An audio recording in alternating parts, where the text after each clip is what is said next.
전망대까지 다 왔습니다. 생각보다는 가깝습니다. 자, 태종대 전망대에서 바다를 바라보는 풍경입니다. 유람선이 떠가고 있고요. 상당히 높습니다. 저 아래쪽에 낚시하시는 분들 계시고, 이 물안개 때문에 안 보여서 그런데 이게 다 보인다면 정말 전망이 좋을 것 같은 생각입니다.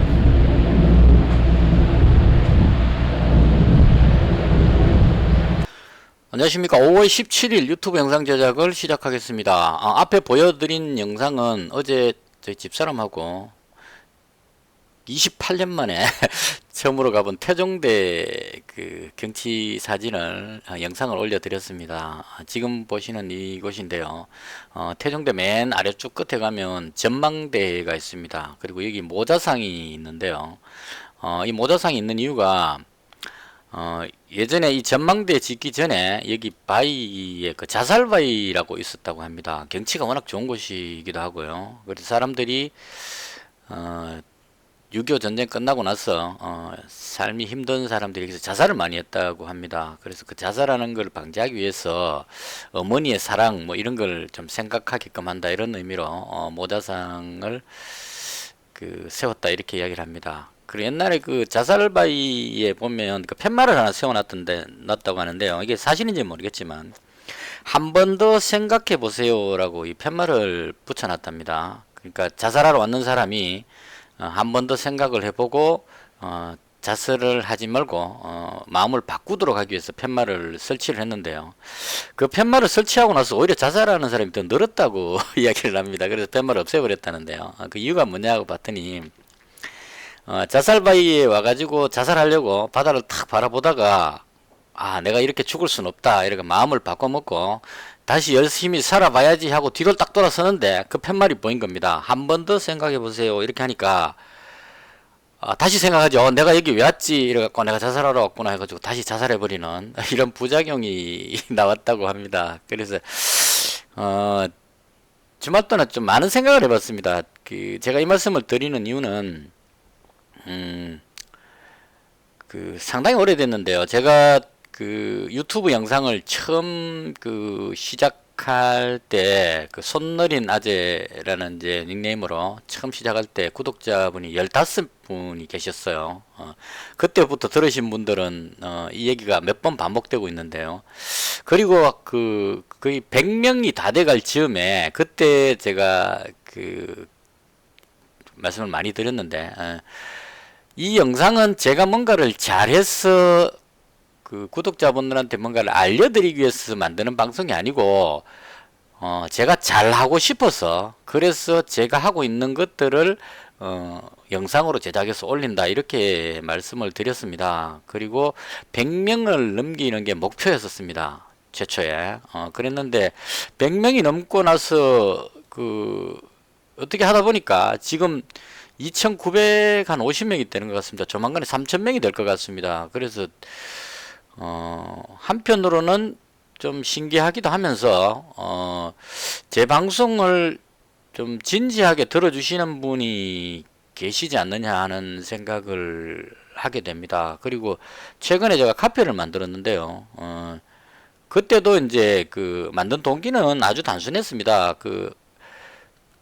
어떤 유튜브 영상 아래에 댓글 가지고 이렇게 의사소통을 하려니까 이 유튜브의 댓글 기능이 워낙 너무 약해서 의사 전달하기가 좀 어려운 상황이었는데, 어떤 분이 댓글에다가 뭐 카페나 어떤 뭐 카톡 같은 이런 걸 하나 만들면 어떻겠느냐 의견을 주셨어요. 그래서 부랴부랴 이제 카페를, 그러니까 제가 뭔가 올리고 싶은 어떤 매매 일지라든가 이런 것들을 올리고 싶은 것들을 올리고, 그다음 구독자분들이 저보다 잘하시는 분들도 꽤 많다는 생각이 들어서 그런 분들의 어떤 의견이나 좋은 정보를 함께 공유하면 저도 도움이 되고 다른 분들한테도 도움이 되지 않겠나 싶어서 그래서 카페를 만들게 됐는데, 카페에서 활동하시는 분들이 저보다 더 적극적으로 하시는 분들이 많이 계세요.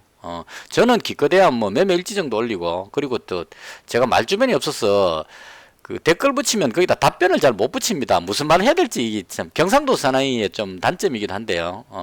이는 아기자기한 리액션 같은 게 잘 힘들어요, 이게 천성적으로. 그래서 뭔가 답변을 해주고 싶어도 무슨 말 해야 될지 몰랐어. 그래서 못 붙이는 경우가 많은데, 적극적으로 카페에서 지금 좋은 정보들 많이 올려주시는 분도 계시고 해서 감사하게 생각하고, 그리고 어제 그 카페 올라온 글에, 투자 방법에 대한 어떤 의견을 묻는, 그러니까 그 글이 올라왔었어요. 그래서 이제 저도 거기에 댓글을 붙이면서, 사람들마다 투자 방법이 다 다르다는 생각을 했습니다. 그리고, 이 부분이, 제가 하는 게 맞다는 보장은 없는데, 한편으로 생각해보면, 제가 경험해본 바에 의하면, 제 생각이 어느 정도 맞는 것 같다는 생각이 좀 많이 있습니다. 근데 이 부분을, 강력하게 제가 어필을 하지 못하는 이유가, 이때까지, 제가 유튜브 영상 만들면서 항상,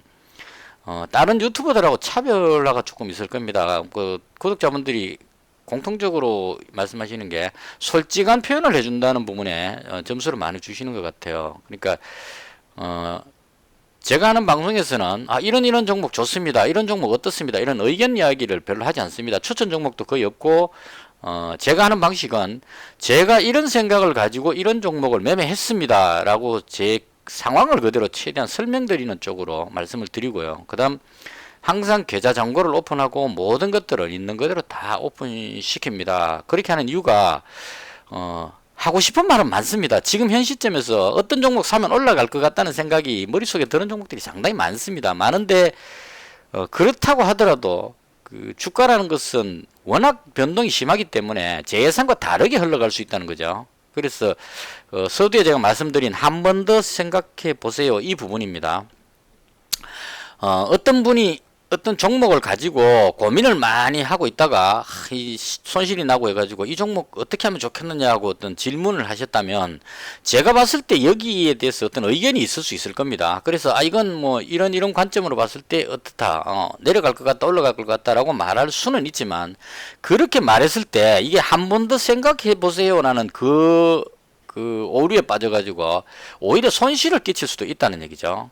무슨 말이냐면 제가 봤을 때 충분히 이건 악재인 것 같고 세력들이 장난치는 것 같아서 매도하세요라고 말했는데 세력들이 확 꺼져버려 갖고 상한가를 쳐버릴 수도 있다는 얘기죠. 그럼 그냥 가만 놔뒀으면 그분이 그대로 가지고 있었을 건데 제 이야기에 영향을 받아 가지고 팔아버렸는데 되돌아가서 올라가 버렸다. 이렇게 되면 아주 심각한 손실이 발생할 수 있겠죠. 반대의 경우도 마찬가지입니다.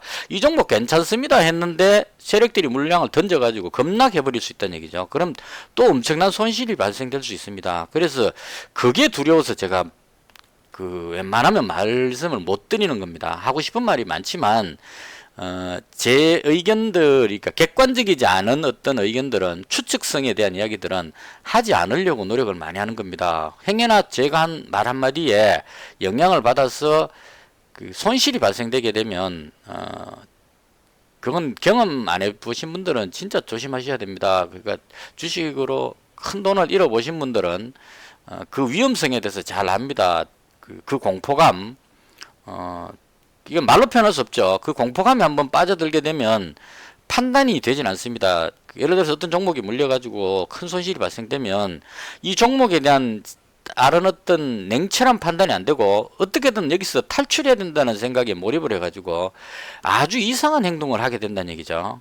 그래서 그런 어떤 고통을 겪어보지 않은 분들은 되게 행여나 제 말 한마디가 큰 손실을 불러올 수 있을까 싶어서 그래서 조심스러워서 이제까지 이야기를 잘 못했었고요. 근데 어제 그 카페에서 매매 방법에 대한 이야기를 글을 보다가 느낀 게 그렇다고 하더라도 어느 정도 제가 생각하고 있는 것들은 표현해 드릴 필요가 있지 않겠느냐 이런 생각이 들었습니다. 서론이 좀 길었는데요. 그만큼 조심스러운 이야기를 다루기 때문에 말씀을 드리는 겁니다. 그래서 일단 제가 하고 있는 방법에 대한 종목에 대한 부분에 대한 제 개인적인 하는 방법을 그대로 설명드리는 쪽으로 오늘 영상을 한번 만들어 봤습니다. 어제가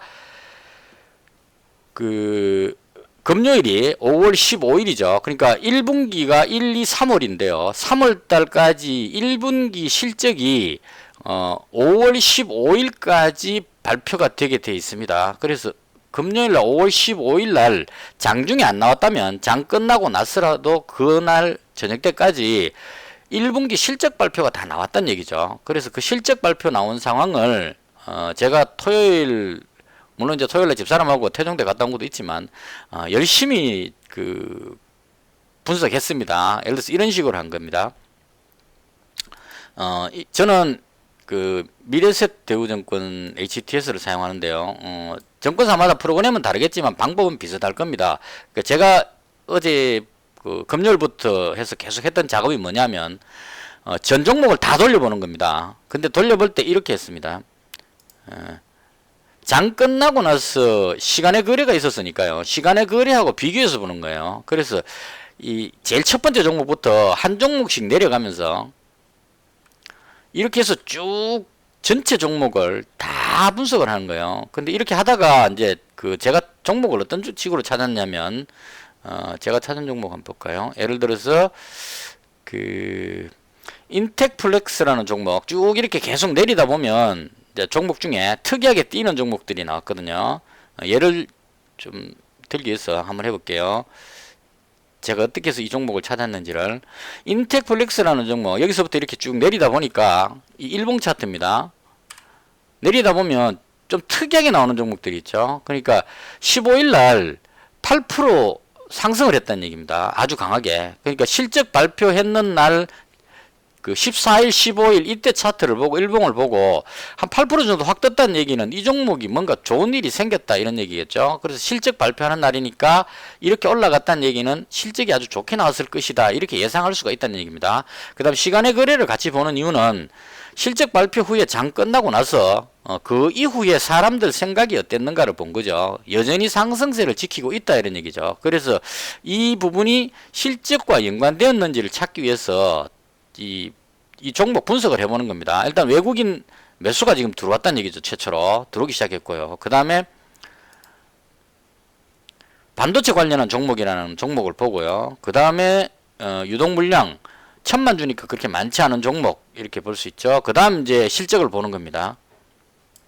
자, 이렇게 해서 연간 실적을 쭉 보면 2018년도에 매출이 161억에서 2019년에 400억으로 껑충 뛰었고 2020년 올해 예상이 630억이라는 얘기입니다. 그래서 실적이 향상될 것으로 예상이 되는 종목이란 얘기고요. 그 다음 부채 비율 유보율에서 뭐 그렇게 심각하지 않은 상황 이렇게 이제 본 겁니다. 보고 나서 그 다음 뭘 봤냐면 실적 발표된 전자공시를 이 전자공시 보면 네이버에서도 보고 다 나옵니다. 이 전자공시가 실적 공시가 나옵니다. 분기보고서 해가지고 5월 15일 날 발표됐죠. 그래서 이 부분을 눌러보는 겁니다.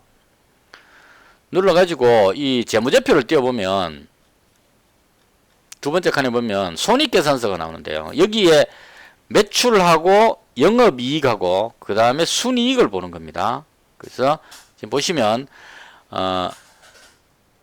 25억이 1분기니까 이게 2019년도 그 1분기 때입니다. 1, 2, 3월 달 1분기 때 100만, 1000만, 억, 10억, 78억의 매출인데 올해 1, 2, 3월 그 3개월 동안 78억 매출에서 129억 매출로 껑충 뛰었죠. 매출이 껑충 뛰었습니다. 129억이고 그 다음 영업이익이 13억이 됐죠. 5억짜리가 13억 늘어났죠. 그 다음에 순이익도 4억짜리가 14억으로 급증했다는 얘기입니다. 그래서 매출, 영업이익, 순이익이 급증했다는 걸 보고 나서 그 다음 다시 여기 와서 비교를 해본 겁니다. 그래서 그 이때 매출이 아까 100몇십억 정도 됐죠. 그래서 실적이 좋게 나왔다 이렇게 된 종목들을 뽑은 겁니다. 차례대로 하나씩 이렇게 해서 한 종목씩 계속 그 쭉 넘기면서 찾아서 제가 뽑은 종목이 여기 나오는 이 종목인데요. 이 부분을 엑셀로 다시 정리했습니다. 이게 그 일단 제가 종목 뽑은 과정을 먼저 설명을 드리겠습니다. 그래서 제가 보는 기준에서 이런 식으로 15일 날 그 막대기가 일봉이 팍 튀어오르는 종목 제가 뽑은 거 다 한번 눌러볼게요. 자, KM은 올라가지는 않았는데 하락했는데 왜 뽑았냐면 실적이 14일 날 나왔거든요. 그 전날 나왔습니다. 그래서 실적이 좋게 나왔는데 그 다음날 이게 그 마스크 쪽으로 그러니까 코로나 관련한 종목들이 하락하면서 딸려 내려갔다 이런 얘기죠. 그래서 이 부분은 좀 생각해야 될 부분이긴 합니다. 근데 일단은 실적이 워낙 좋게 나왔기 때문에 뽑아놓은 거고요. 그리고 제가 지금 그 뽑아놓은 종목들을 눌러볼게요. 일봉 한번 봐보십시오. 20% 가까이 급등했죠. 이 종목이. 실적 발표 나고 나서 20%가 떴다는 얘기입니다. 하나씩 다 눌러볼게요. 나름 다 쫙쫙 잘 올라가고 있는 종목들, 이런 종목들만 쭉 다 뽑았습니다.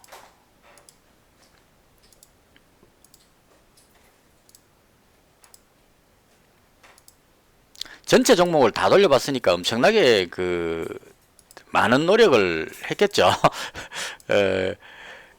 일단은 이게 제가 뽑은 종목들이 대체로 이런 식으로 급등하고 있다, 이런 걸 이제 보여드리기 위해서 이런 종목들만, 이 종목은 상한가 들어가 버렸습니다. 이런 식으로 깨끗한 나라는 마지막 장 끝나기 직전에 실적 발표가 나왔는데 실적 발표 나오고 나서 동시효과에서 10%가 한 방에 떠버렸습니다. 이 실적이 주는 효과가 상당히 크다는 얘기죠. 그래서 이런 식으로 실적이 급등하는 종목들, 1분기 실적이 잘 나온 종목들만 쭉 해서 뽑았습니다. 그래서 이 종목 뽑은 것을 엑셀로 만들어 가지고 이제 그냥 실적이 좋아졌다 이것만 봐가지고는 또 안됩니다. 그 이유는 뒤에 설명드릴게요. 그래서 그 다음 이 종목들이 어떤 종목인지를 분류를 또 했습니다. 그래서 반도체 관련한 종목들이 상당히 많았어요, 의외로. 그러니까 1분기 때 반도체 관련한 종목들의 실적이 상당히 호전됐다, 이걸 이제 예상해 볼 수가 있을 겁니다. 그래서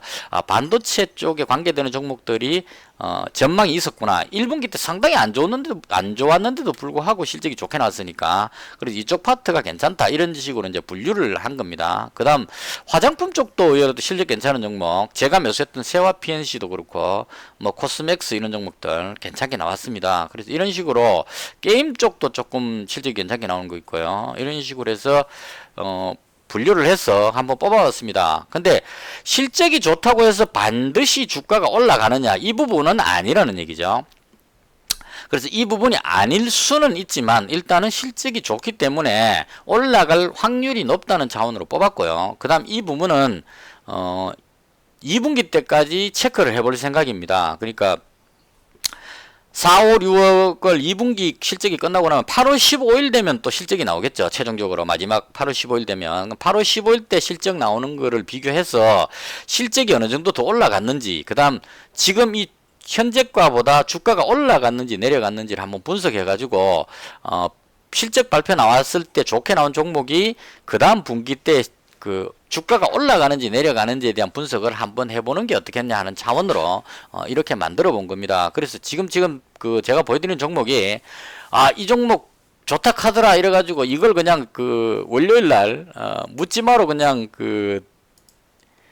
20% 올라갔는데 여기서 갭으로 뜬다고 해서 이거 쫓아 들어가면 안 된다는 얘기입니다. 그냥 이렇게 되는 종목들을 한번 생각해 보자, 이런 얘기죠. 그래서 이 종목이 실적이 좋아진 것하고 이 종목을 매수하는 것하고는 또 다른 문제가 있다, 이런 얘기입니다. 근데 올라갈 확률이 높다, 가능성이 높다. 예를 들어서 GS 리테일 이런 종목이 있다면 1분기 때 실적이 좋게 나왔습니다. 근데 이미 실적 발표가 여기서 나오고 나서 31,000원짜리가 지금 42,000원까지 올라가 버렸죠. 그러니까 여기서 우리가 생각해 봐야 될 게 1분기 실적이 예상보다 좋게 나와가지고 뜬 게 이 부분이라는 얘기입니다. 이만큼 뜬 게. 근데 여기서 더 올라간 게 뭐냐면 재난지원금을 풀기 때문에 2분기 때에도 실적이 좋아질 것이라는 예상을 하고 사람들이 뒤에 매수가 들어오기 때문에 더 올라가고 있는 이런 상태라는 얘기죠. 그럼 여기서 우리가 생각해 봐야 될 게 2분기 그 다음엔 어떻게 될 것이냐를 또 생각해 봐야 되는 부분이 생긴다, 이런 얘기입니다. 그러니까 재난지원금이 계속 나오는 게 아니고 요번에 한번 줬기 때문에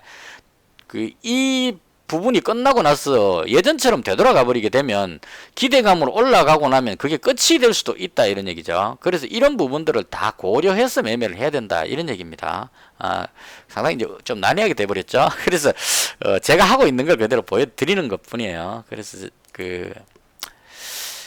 이제 우리가 생각해 봐야 될 게 이런 부분들입니다. 가장 첫 번째로 생각해 봐야 될 게 실적과 관련해서, 실적 혹은 어떤 전망과 관련해서 주가는 현재의 가치를 반영하는 게 아니고 미래 가치를 반영하는 겁니다. 이거는 100% 그렇습니다. 현재의 어떤 가치에다가 초점을 맞추시는 분들이 많은데 절대 그건 아니라는 얘기죠. 주가라는 것은 미래에 대한 가치를 선반영해서 움직이는 게 주가다, 이런 얘기입니다. 예를 들어서 남북 경협주 같으면 지금 현재 남북 철도가 시작도 제대로 안 하고 있는 상태고 북한에서 미사일 쏠지 회담을 할지 모르는 상황이라는 얘기입니다. 근데 철도 관련주들이 최근에 많이 올라왔었죠. 물론 이제 요 며칠 내려가긴 했지만 많이 올라왔다는 얘기죠. 근데 아무것도 하지 않았는데 왜 올랐느냐? 만약 남북 대화를 하게 되면, 북미 대화를 하게 되면 남북 철도가 개설될 거고, 철도가 개설되면 이 회사의 실적이 올라갈 것이다. 이게 최종적인 목표점이거든요. 그래서 그 부분을 반영해서 북미 간에 대화할 것 같다 그러면 벌써 주가는 오르기 시작한다는 얘기죠. 그리고 만약 그 남북 철도가 개설된다 그러면 그때는 이제 그 고점이 돼가지고 한 만 몇천 원 때문에 2배 정도 올라 있는 상태이기 때문에 그때 내려올 수 있는 가능성이 높아진다는 얘기입니다. 그래서 이 부분을 뭐라고 표현하냐면 페타 꼼플리 현상이라고 표현해놨습니다. 이 코스톨라니 선생님 책에 보면 나오거든요. 기정사실이다 이렇게 해석을 해놨는데요. 흔히들 그 우리 투자자들이 재료 노출이다 이런 식으로 이제 표현을 많이 합니다. 그러니까 이건 그 게시판에 글 같은 거 보시면 예를 들어서 자 TSE라는 종목이 한번 보자 이거죠. 왜 저렇게 급등했는지. 지금 평상시에 실적 보시면 2017년, 18년, 19년 꾸준하게 실적이 좋게 나오고 있는 상태였고, 그 다음 이 실적이 이제 중요했다는 얘기입니다. 그래서 이 실적을, 실적 발표한 내용을 한번 찾아보는 거죠. 봤을 때, 100만, 1000만, 억, 10억, 100억, 1000억, 1434억에, 이게 외워야 되는데 외울 수 있으려나요? 아이구나. 맞는데. 영업이익이 어디 갔죠? 있구나. 잘못 봤습니다. 죄송합니다. 100만, 1000만, 억, 10억, 100억. 매출 572억에, 그러니까 작년도에 314억 하던 회사가 572억이니까 거의 한 껑충 뛰었죠. 2배 정도. 572억에 영업이익이 122억이 나왔다는 얘기죠. 572억에 122억. 이걸 잘 외워야 될 건데. 572억에 122억. 자, 보십시오. 572억에 122억이 나왔다는 얘기입니다. 여기에. 자, 그럼 보시면, 이 앞쪽에 있는 이쪽보다 영업이익이 지금 상당히 높게 나왔죠. 그래서 이렇게 높게 나왔기 때문에 원래 실적이 좋게 나올 것이다. 이렇게 예상이 되는 거죠. 그 다음 부채비율, 유보율도 상당히 양호하기 때문에 이 회사는 발전성이 있다 해서 쫙 올라가게 된다. 이런 얘기입니다. 근데 여기서 이제 사람들이 그 주식을 살려고 하는 사람들은 게시판 들어가 보시면 이렇게 이야기합니다. 실적이 폭발적으로 늘어났다. 전년도에 비해서 2배 가까이 매출이 늘었다. 이렇게 이야기를 표현합니다. 그러면 매도해가지고 이제 억수로 이제 내려가기를 바라는 사람은 안티라고 표현하죠. 안티는 뭐라고 표현하냐면 실적 발표는 재료 노출이다. 이미 다 알고 있었기 때문에 이제는 내려갈 일만 남았다. 이렇게 표현하는 겁니다. 그래서 이 부분을 어떻게 해석하느냐 하는 게 상당히 중요한 부분이다. 이런 얘기죠. 그래서 우리 항상 생각해야 될 거는 아무리 좋은 재료가 나오더라도 그 재료가 이미 반영되었느냐 안 되었냐 하는 것을 꼭 판단을 해줘야 된다 이런 얘기입니다. 그래서 제가 지금 요번에 이거 분석하면서 몇 개 좋은 종목들을 보긴 했는데요. 그 중에 이런 종목 한번 볼게요. 드림 시큐리티라는 종목입니다. 자, 그 15일날 주가가 오르질 않았어요. 그 다음에 단일가를 봤는데 시간의 단일가도 변화가 없었다는 얘기입니다. 그래서 이날 실적 발표에 아무런 반응을 안 했는데 제가 왜 뽑았느냐 하면 실적을 봤는데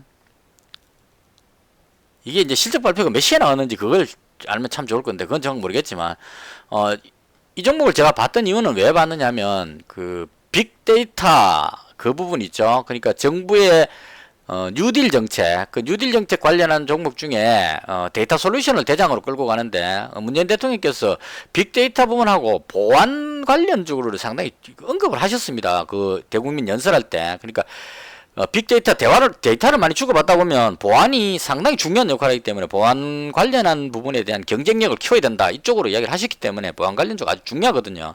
그래서 K사인하고 뭐 보안 관련주들을 쭉 보다가 그래서 이 종목이 특별히 제가 실적을 본 겁니다. 그래서 매출을 봤는데 100만, 1000만, 억, 10억, 100억, 384억이죠.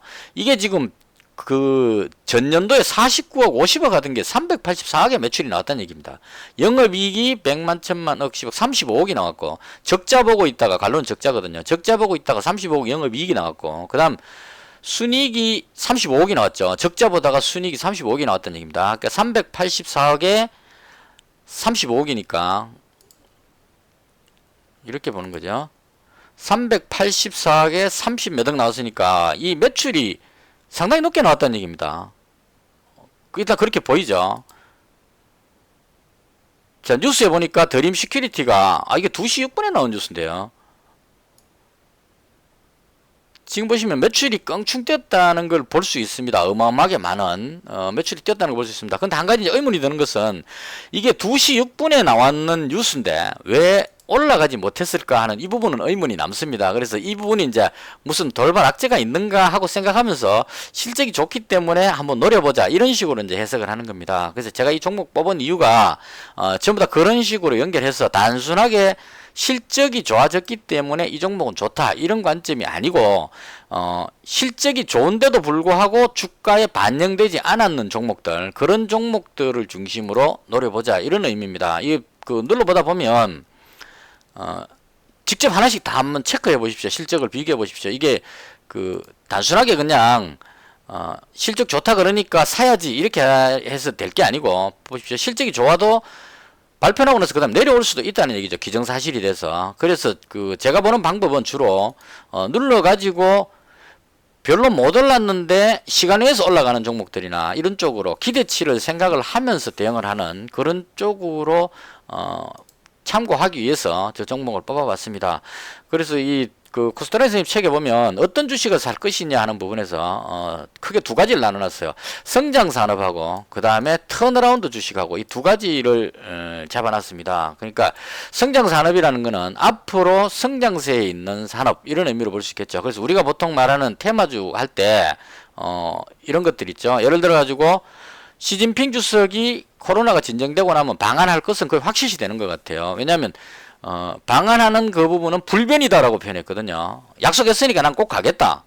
단지 현재 여건이 안 된다는 얘기입니다. 코로나가 확산되어 있는 상태이기 때문에 지금 이 상황에서 움직인다는 건 쉬운 일이 아니니까 지금은 이렇게 있지만 코로나가 진정되고 나면 반드시 한국을 가겠다는 강한 의지를 보였기 때문에 시진핑 주석이 방한하는 것은 그 기정사실이다 이런 예상할 수 있겠죠. 그럼 이 부분을 연결해서 이제 우리가 생각해 볼 수 있는 게 한국하고 중국하고 사이가 좋아지면 한한령이 해제가 될 거고 그러면 중국 관련한 종목들이 오를 것이다 이렇게 연결을 지을 수 있다는 얘기죠. 이게 성장산업으로 해석을 할 수가 있다는 얘기죠. 그래서 화장품 관련주들이 올라갈 것 같다. 그 중에 세아핀씨가 실적이 좋게 나왔으니까 이 종목은 가지고 있으면 시진핑 주석이 적어도 시진핑 주석이 방한할 때쯤 되면 올라가지 않겠느냐 이런 식으로 종목을 잡고 갈 수 있다 이렇게 저는 해석을 한다는 얘기죠. 그 다음 코스맥스 뭐 이런 종목도 다 이제 화장품과 관계되는 종목인 것 같은데요. 이런 종목도 급등을 했습니다. 지금 상한가 들어갔죠. 이런 식으로 중국 관련한 이런 종목들을 제가 지금 뽑아놓은 거거든요. 잘 올라가고 있죠. 그래서 이런 종목들을 성장하는 산업, 앞으로 발전적인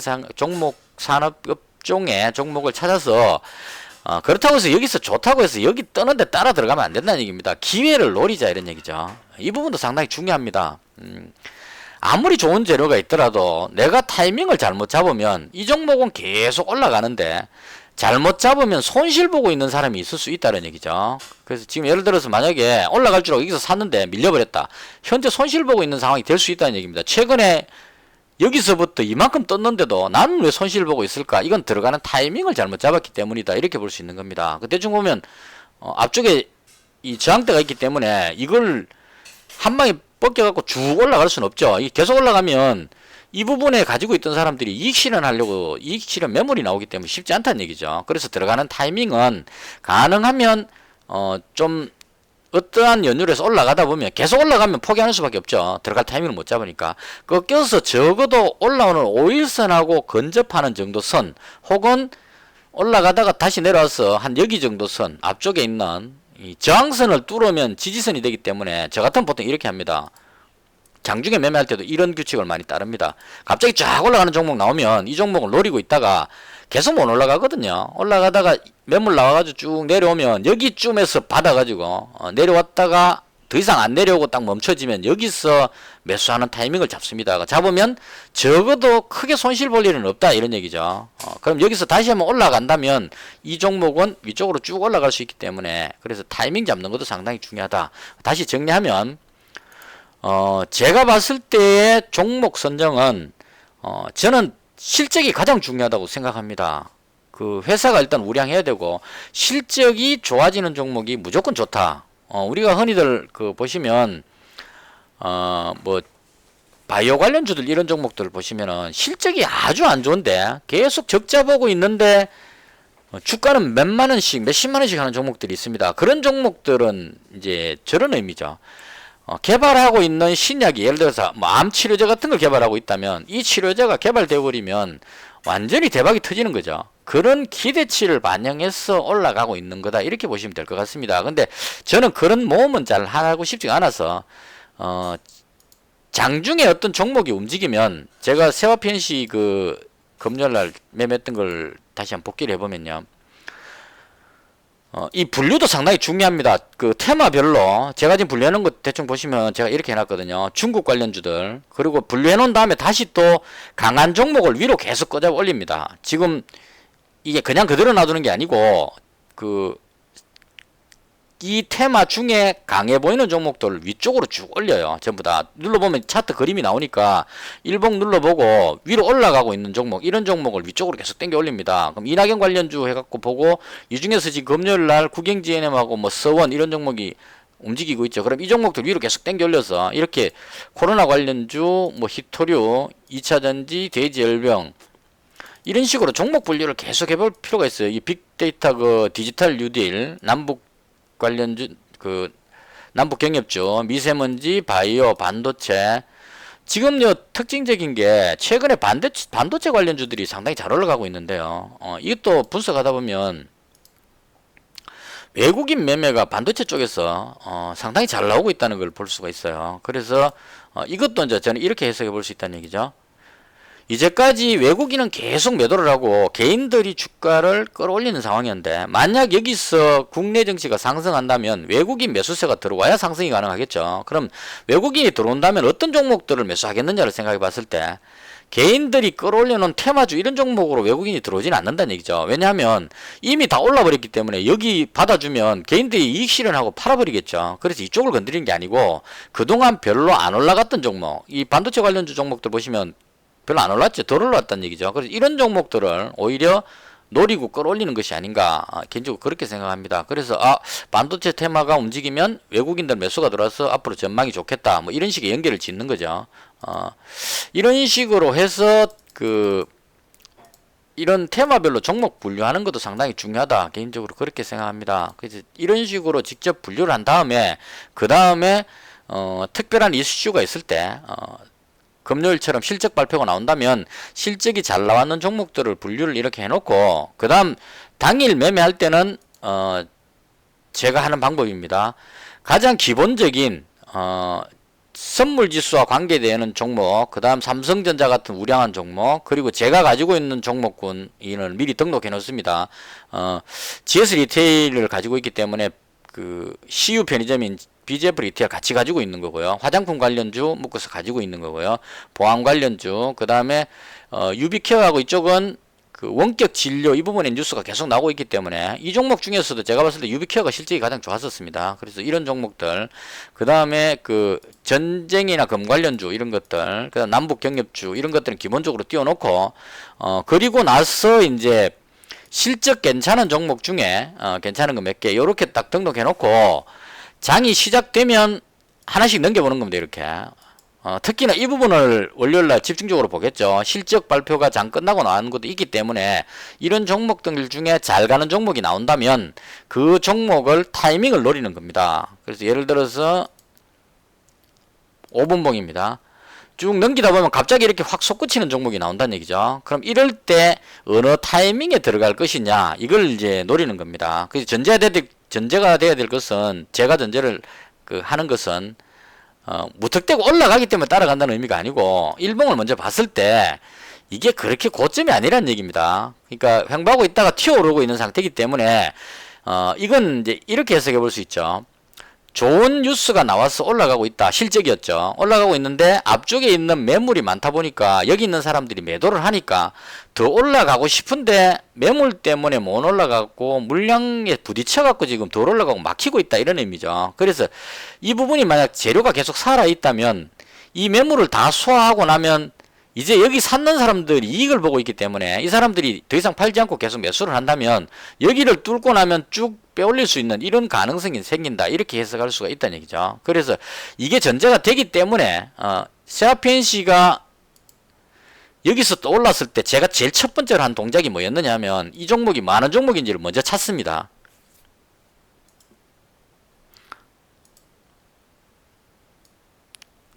이 짧은 시간에 이걸 찾는다는 얘기입니다. 5분봉 상에 여기서 급등하고 제가 발견한 게 여기였거든요. 여기에서 발견하고 나서 5분 동안 이걸 찾은 거예요. 먼저 찾아가지고 뭘 찾느냐 하면 유동 물량을 찾습니다. 1300만 주니까 되게 많지는 않다, 양호하다, 이렇게 판단을 먼저 하고, 그 다음에 뭐 하는 회사냐 하고 쫙 봅니다. 그럼 헤어 케어나 뭐 쪽에서 화장품, 염색약 뭐 이런 쪽이란 얘기죠. 아, 중국 관련주구나라고 연결을 짓고, 그리고 나서 실적을 보는 겁니다. 아, 적자를 봤는데 이 회사가 왜 올라갔을까? 그럼 뭔가 좋은 일이 나왔겠지 하고 실적을 누른 겁니다. 눌러보니까 이 실적이 좋게 나왔더라, 이런 얘기죠. 금요일날 제가 이 했던 동작을 지금 꺼내서 보여드리는 겁니다. 매출이 100만, 1000만, 억, 10억, 100억. 매출 100억에 25억에 영업이익이 나왔더라, 이런 얘기죠. 그러니까 매출 100억에 15억에 영업이익이 나왔더라. 그럼 이전 분기보다 상당히 좋게 나왔죠. 그래서 실적이 좋게 나와서 올라갔구나, 이런 식으로 연결 짓고 나서 여기서 타이밍을 잡은 거예요. 그러니까 내려왔다가 다시 올라오길래 잡은 겁니다. 잡고 나서 금요일날 말씀드렸는데 어느 정도 올라가면 일부 이익 실현해 가지고 위험도를 관리를 해주는 이런 식으로 매매를 한다, 이런 얘기입니다. 그래서 이 부분을 길게 설명드린 이유는 어떤 종목이 좋다, 이게 얼마까지 간다, 이런 식으로 말하는 것은 제가 유튜브 방송하는 이 스타일이 안 맞습니다. 왜냐하면 한 번 더 생각해 보세요. 이 부분이 작용하기 때문에 그래요. 그러니까 가장 중요한 것은 투자하시는 분 본인 의사가 가장 중요하다고 생각을 합니다. 그러니까 생각을 꼭 하고 매매를 해야 된다는 얘기예요. 남들이 좋다 카더라 해서 매수하게 되면 그건 절대 안 되는 겁니다. 올라가니까 따라가면 안 되는 거고요. 제 보는 기준에 그렇습니다. 물론 단타를 잘 하시는 분들은 뭐 차트 분봉상에 뭐 이런 모양이 나오고 뭐 거래량이 얼마 터지고 뭐 무슨 선을 넘었으면 그때 매수하고 무슨 선을 깨면 손절하고 뭐 이렇게 규칙을 정하는데 저는 그런 방식은 쓰지 않고요. 제가 맞다는 거 말씀드리는 건 아니고 저는 이렇게 한다는 거 말씀드리는 겁니다. 매수할 때 내가 왜 매수하는지를 생각을 하는 거예요. 그러니까 세화PNC가 화장품 관련주이기 때문에 시진핑 방한하고 관련해서 한한령 이런 부분으로 해서 올라갈 가능성이 높다, 이걸 전제하고, 실적이 잘 안 좋다가 좋게 나왔으니까 실적이 개선되고 있구나, 이것하고, 그 다음에 현재 많이 안 올랐구나 하는 것까지 합쳐서 보고 들어간 겁니다. 여기에 지금 제가 들어간 자리가 대충 이 정도 자리죠. 그럼 여기서 월요일날 보고 이 부분을 벗기고 더 올라간다면 좀 더 지켜볼 수 있는 상황이 되는 거고, 그럼에도 불구하고 여기서 다시 연봉으로 해서 밑으로 꽂히게 된다면 이건 1분기 실적에 뭔가 문제가 있었구나 하고 다시 검토를 하는 거죠. 그래서 이 부분 이런 식으로 해서 대응을 해야 손절을 할 수가 있다는 얘기입니다. 그러니까 제가 손절하는 규칙은 여기서 매수했으니까, 자, 내가 매수한 가격이 이 가격이니까 여기서 여기다 줄 거 가지고 이 줄 내려오면 팔아야지 뭐 이런 식으로 정하게 되면 안 맞을 수 있다는 얘기죠. 예를 들어서 여기서 사갖고 내가 여기다가 손절선을 꺼놨다. 그러면 5분봉 상에 쭉 내려와서 여기 이탈했을 때 손절해 붙는데 다시 올라가 버렸다. 이거 뭐 다시 잡으려면 여기서 잡아야 되는데요. 안 되죠. 그럼 여기 올라가는데 여기서 잡았는데 또 내려간다. 내려간다고 해서 또 팔고, 이렇게 하면 안 맞다는 얘기죠. 그래서 기준선을 잡았다면 내가 살 때의 어떤 생각, 이거는 시진핑 방한하고 화장품 관련주라는 이 테마성, 그리고 실적, 이런 부분을 연결해서 잡았기 때문에 이 부분에 대한 큰 변화가 없다면 진득하게 잡고 있어야 한다는 얘기죠. 물론 저런 건 있어야 돼요. 최악의 상황에 올라왔던 부분을 다시 깨고 내려갈 정도의 심각한 손해상이 나온다. 이럴 때는 뭔가 잘못됐구나 하고 정리를 해야 될 필요가 있다, 이런 얘기입니다. 그래서 이런 것들을 감안해서 저는 매매를 합니다. 이야기하다 보니까 이게 되게 복잡한 것 같은데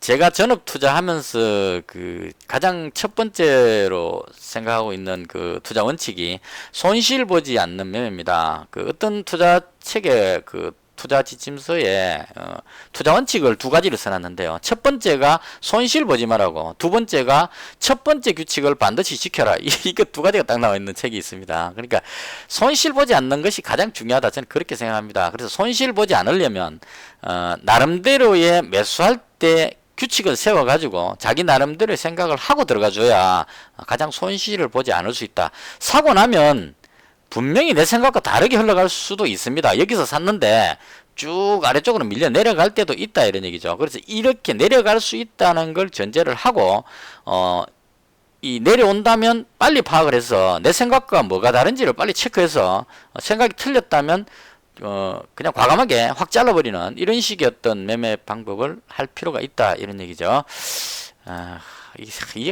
이해를 돕기 위해서 좀 더 설명하고 싶은데 시간은 많이 걸린 것 같았어요. 일단 대충 이렇게 해서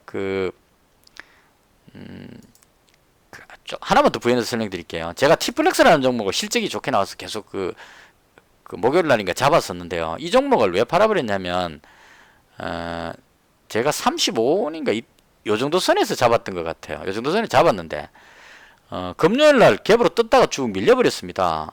제가 생각했던 선을 깨고 내려갔고요.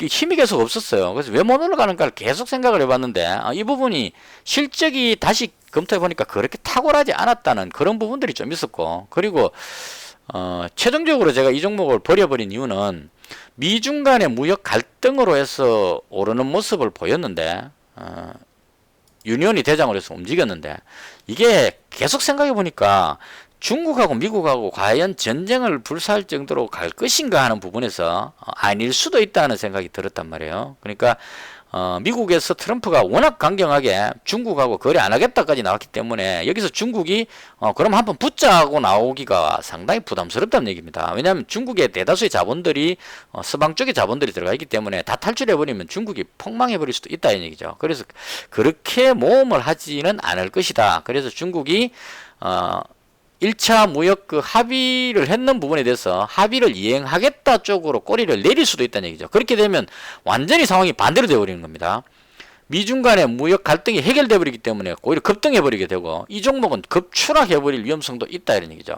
그래서 그런 걸 감안해서 이건 내 생각과 다르게 갈 수도 있겠다 싶어서 그냥 정리한 겁니다. 단순하게 이 선을 그어 가지고 그 선을 이탈하고 뭐 하고 이런 차원으로 이 선 깼기 때문에 팔고 뭐 이런 차원이 아니고 미중 간의 갈등이 심해지지 않을 수도 있겠다 해서 정리를 한 겁니다. 그래서 이런 식으로 제가 매매하는 방법은 어떤 생각을 해서 제 나름대로 생각을 해서 그 생각과 맞아질 때 들어갈 때 타이밍 잡는 것은 또 다른 문제입니다. 이거는 그러니까 내가 어떤 종목을 매수하는 것하고 이 종목이 실적이 좋아졌기 때문에 이 종목을 사겠다는 마음을 먹는 것하고 구체적으로 어느 가격대에 매수하는 것하고는 좀 차원이 다른다는 얘기죠. 구체적으로 진입하는 이 시점은 경험을 좀 쌓아가지고 어느 시점에 들어가는 것이 가장 좋을까 하는 거를 충분히 고려해 볼 필요가 있다는 얘기죠. 예를 들어서 급등하고 있다면 내려와서 앞쪽에 지지선 정도에 딱 걸칠 때 요럴 때 잡아주는 게 좋다 이런 얘기죠. 제가 여기서 잡은 이유는 여기서 발견해 가지고 그 다음 이 종목 분석 찾아보고 나서 확인했을 때가 이 시점이었기 때문에 여기서 내려가진 않을 것 같아서 그래서 여기서 잡은 겁니다. 그래서 잡고 나서 올라갔기 때문에 요 들어가는 진입 시점은 이건 경험을 또 쌓아야 된다. 호가창을 보고 이 호가창에 샀다 팔았다 하면서 물량 움직이는 거 참고하고 그 다음 분봉 차트상에 나름대로 지지되는 위치 뭐 저항선 이런 거 대충 맞춰 가지고 진입해 주는 게 보다 안전하다는 얘기죠. 근데 요건 아주 짧은 테크닉이고 길게 봤을 때 이 종목은 올라갈 것 같다 하기 때문에 약간의 들어가는 시점이 틀리더라도 길게 보는 관점으로 보면 그건 큰 문제가 아니다. 3,100원이나 뭐 2,900원이나 이 정도 간격 정도는 길게 봤을 때 큰 의미가 없다. 그래서 올라가지 싶은 종목은 좀 자신있게 배팅하는 것이 맞지 않을까 개인적으로 그렇게 생각합니다. 이렇게 해서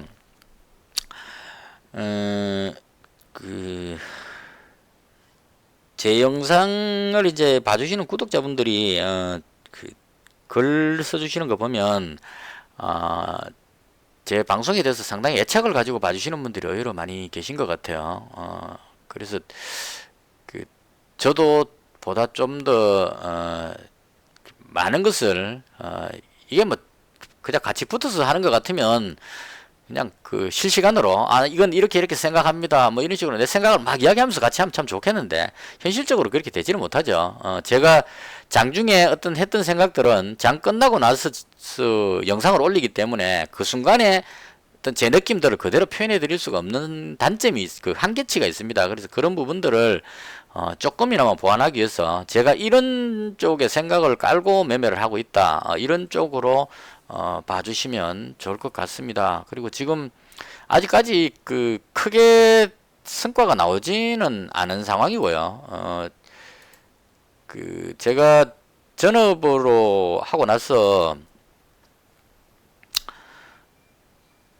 그 진짜 실적이 뭐 그 수익이 탁월하게 나왔다면 지금 866만 원으로 지금 했는데요. 현재 982만 원입니다. 이게 한 2천만 원 정도 되면 제가 자신 있게 말할 수 있을 것 같아요. 이렇게 하는 게 맞습니다라고. 근데 아직까지는 13% 수익 가지고 제가 맞다고 강력하게 자신 있게 말할 수 있는 상황은 아닙니다. 단지 안정적으로 가고 있다는 정도, 그 정도가 지금 제가 그 말씀드릴 수 있는 부분이고, 안정적으로 제가 여유 있게 매매하는 그 배경이 아까 말씀드린 종목을 선정할 때 나름 어떤 기준을 잡아서 실적을 바탕으로 한 어떤 기준을 잡아서 매매하고 있다, 이런 것들을 설명을 드린 거고요. 이후에 2천만 원 넘어가는 시점이 되면 그때는 좀 더 자신있게 제가 하고 있는 것들에 대해서 이건 이렇게 하면 됩니다라는 그런 강한 표현을 하면서 자신있게 말씀드릴 수 있지 않을까, 그렇게 생각합니다. 거듭 제 영상 시청해 주셔서 대단히 감사하다는 말씀을 드리고요. 아까 그 정리해 놓은 이 1분기 실적 우량주 이 부분은 그 카페 파일로 올려놨습니다. 혹시나 좀 보시려면 참고를 하시면 될 것 같습니다. 이렇게 해서 영상을 모두 마치고요. 주말 일요일 남은 시간 잘 보내시고 컨디션 회복 잘 하신 다음에 월요일날 다시 화이팅을 해보는 게 어떨까 합니다. 그 지난밤에 미정시가 크게 오르진 않았지만 소비 개선 기대감, 이 부분이 아주 큰 것 같아요. 그래서 해외 증시도 상승적으로 잡는 것 같고, 국내 증시도 이제는 외국인이 매수가 들어올 타이밍이 돼가지 않을까. 그동안 워낙 많이 팔았기 때문에, 그래서 위쪽 방향으로 좋은 시즌이 오지 않을까 하는 게 현재 시점에 제가 생각하는 부분입니다. 다같이 좋은 장이 와서 함께 수익 올릴 수 있는 그런 장이 되었으면 합니다. 시청해 주셔서 대단히 감사합니다. 마치겠습니다.